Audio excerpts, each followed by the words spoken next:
A lot can change in 6 years. More specifically, when talking about sports, you have to look at injuries, age, changes to the game, and sometimes we don't really know what we have until it's gone. I think a prime John Wall is one of those things, and in Game 6 of the 2017 first round, we really saw a culmination of his entire arsenal as a player, as he just obliterated the Hawks on their home court. This version of John Wall is one of the fastest players to ever step foot on a court. As soon as he touches the ball, it's off to the races, shifting into another gear as he puts his head down and attacks left before using a shoulder bump to set up 2 quick steps right down the middle for a layup. That sheer speed, when paired with his length, made him most lethal in the open floor like this, and it was primarily his playmaking that just destroyed defenses when playing with pace. After a turnover, he makes himself an easy target so that he can initiate the break, going behind his back to avoid a turnover and build up steam going left, and leaving his feet as if looking to finish to draw the attention of a second defender down low. While in midair, he stares down Bradley Beal in the corner to move Paul Millsap away from the paint, opening up a laydown to a trailing teammate for a free 2 points.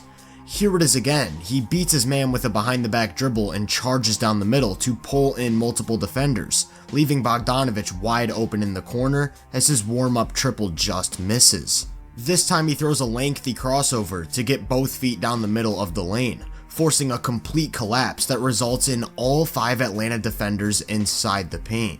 He finds an angle around help down low to move it to the corner, putting the defense into a scramble, as a couple extra passes leaves a shooter on an island, this time for 3 points. The vision and ability to hit moving teammates in stride with velocity are just remarkable. The defense meets him early to not give him an angle into the paint, so he instead fires a rocket directly into Beal's shooting pocket, and that's just automatic offense. Of course, he also put a ton of pressure on the rim in the half court, from a standstill turning on the Jets to leave his man in the dust, and going right into the chest of a helping Millsap for 2 points plus the foul. To prevent him from getting to the cup, it typically requires defense by committee, to which he then punishes off-ball rotations with a near flawless drive and kick game. As he isolates from the top of the key, you'll notice that Schroeder and Hardaway shrink the floor by positioning themselves near the nail, and Wall has no problem just making the right read as he creates yet another high-quality 3-point opportunity for Bogdanovic. If bringing extra defenders to him is the plan, it better be done right. 2 go to the ball, and he easily gets right around both of them before splitting between a third as he builds up speed downhill. A 4th defender is waiting for him down low and has no chance as he uses his length to step into open space for another 3-point play.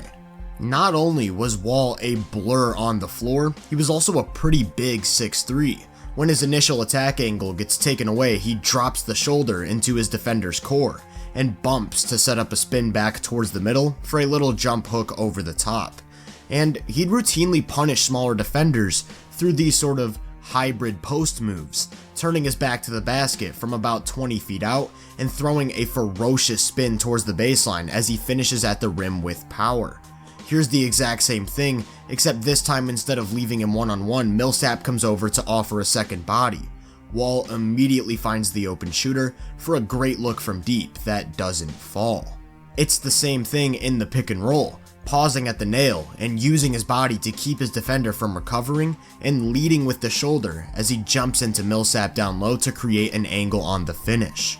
This time as he comes off a screen, his defender is again on the hip, but nobody's in position to slow his momentum, so instead of pausing, he uses that space to get to the paint for a floater. And his explosiveness allows him to take advantage of those more aggressive coverages. Schroeder goes over the top, so he rejects the screen with a behind the back before immediately changing directions to beat the second defender, giving him room to build up steam and leave his feet as he finishes through contact at the rim. The biggest threat of throwing those more aggressive looks at him, though, is how that puts your defense at a disadvantage to deal with his passing. Dwight Howard jumps out to meet him at the level and he finds an angle to Gortat over the top, creating a 2-on-1 advantage in the paint that results in easy points. Here it is again. He's blitzed above the 3-point line and leaves his feet to get the ball to the middle of the floor, creating that same 2-on-1, and this time it's a bucket plus a chance at one more from the line. To avoid both the threat of his slashing and brilliant passing, most commonly defenses would throw out softer coverages with emphasis on protecting the paint. Schroeder goes under the screen with Dwight back in a deep drop, essentially just giving Wall a wide open mid-range jumper.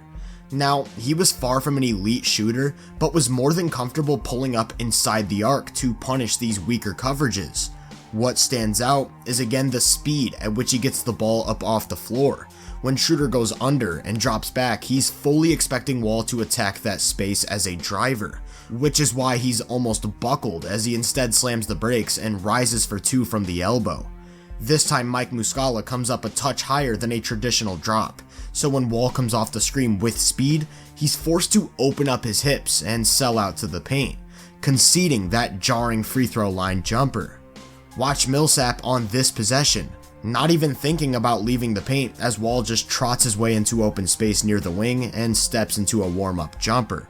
And that's because when he does make an effort to step out and contest, Wall instead leverages the pull-up into a beautiful dump-off for the roller, and the result is an easy opportunity at the rim.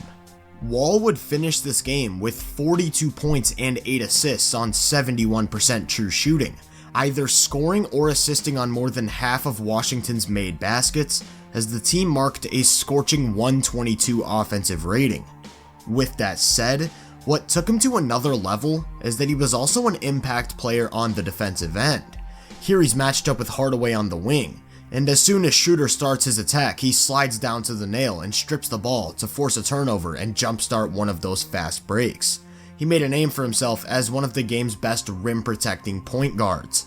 Beal goes over the screen while the big switches, giving up a slip to the basket that Wall quickly cleans up by rotating down and going vertical to alter Millsap's release. Albeit in a limited sample, Wall is the only point guard in NBA history with at least 30 playoff games to average more than a block per game. This was something that really stood out. I also think that unique speed and agility gave him some utility as an off-ball chaser, going over the first screen as he stays attached to his man, and going under the handoff to avoid contact and cut off any potential drive off the catch, before using his length to get a hand up on the top of the key triple. This play is just insane. Look at how much separation Hardaway has before he starts his route. Wall takes a wide angle around the cutter, and like any normal guard, just jumps over the top of a handoff to block a moving three. These are just a few defensive plays that don't even capture his on-ball D, both in the pick and roll and in isolation.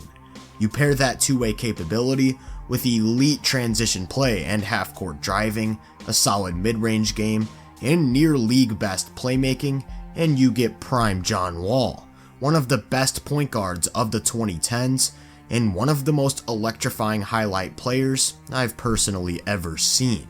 If you enjoyed this breakdown, make sure to drop a like, subscribe, and turn my post notifications on to be first on more content.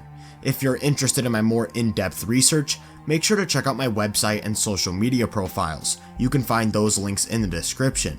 Feel free to let me know down in the comments what you thought of prime John Wall. As always, I hope you all have a great day, and I'll catch you guys in the next one.